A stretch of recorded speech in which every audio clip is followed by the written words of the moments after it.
గతంలో అంటే మీకంటే అంత ముందు ఉన్న నటీమణులు గాని, చాలా మంది హీరోయిన్స్ కూడా ఎక్కువగా కాస్టింగ్ కౌచ్ కోసం మాట్లాడుతున్నారు.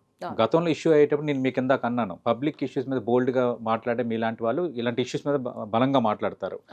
దానిపై మీ కామెంట్ ఏంటి? చాలా మంది చెప్పారు.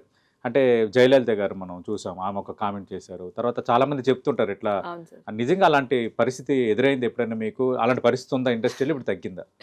సార్ జయలలిత గారు నేను 36 ఇయర్స్ బ్యాక్ విషయాలు మాట్లాడుతున్నారు సార్. ఇప్పుడు అమ్మాయిలకి అబ్బాయిలు భయపడుతున్నారు సార్. ఓకే. ఆ జమానా వచ్చేసింది.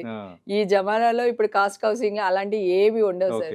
మొన్న కూడా ఒక లేడీ యాంకర్ అడిగితే, న్యూస్ రిపోర్టర్ అడిగితే ఒక హీరోయిన్ సమాధానం చెప్పింది, నేనైతే ఫేస్ చేయలేదు, ఆఫ్లైన్ లో రిమండేషన్ కూడా ఎక్కువ ఇస్తారంట కదా అని ఈవిడ అడిగింది.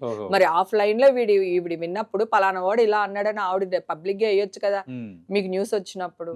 ఆ అమ్మాయిని అడిగితే లేదు అలాంటిది నేను ఫేస్ చేయట్లేదు, నేను బాగున్నాను, హ్యాపీగా యాక్ట్ చేస్తాను. ఇంకో అమ్మాయి కూడా అదే చెప్పింది. ఇప్పుడు జనరేషన్ వేరు సార్. అప్పుడు జనరేషన్ వేరు, అప్పుడు అవసరాలు వేరు, ఇప్పుడు అవసరాలు వేరు. ఇది వరకు లేని ఇంట్లోంచి ఆ ఫ్యామిలీ కోసం ఒకరు సాక్రిఫైస్ చేసి హీరోయిన్ అయ్యేవాళ్ళు. ఓకే, కష్టపడి రోడ్లో చెప్పులు అరగదీసుకుని ఒక హీరో అయ్యేవాడు. సో ఇప్పుడు అలాంటి ఏమీ లేవు సార్. ఎడ్యుకేటెడ్ ఫ్యామిలీస్ నుంచి వస్తున్నారు, వెల్ సెటిల్ ఫ్యామిలీ నుంచి అమ్మాయిలు వస్తున్నారు, అమ్మాయిలు చదువుకున్న వాళ్ళు వస్తున్నారు. నేను 7th డిస్కంటిన్యూ. సో ఉంటున్నారు సార్. ఇప్పుడు కాస్ట్ కౌసింగ్ అనేది లేదు సార్.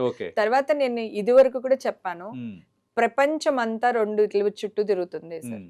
ఒకటి డబ్బు చుట్టూ, ఒకటి అమ్మాయి చుట్టూ. ఇంతే. మన ఇద్దరు మాట్లాడుకుంటే బిజినెస్, లేకపోతే నీ లవర్ ఏం చేస్తుంది, మీ ఆవిడ ఏం చేస్తుంది, నువ్వేం చేస్తున్నావు, ఇవే మాట్లాడతారు.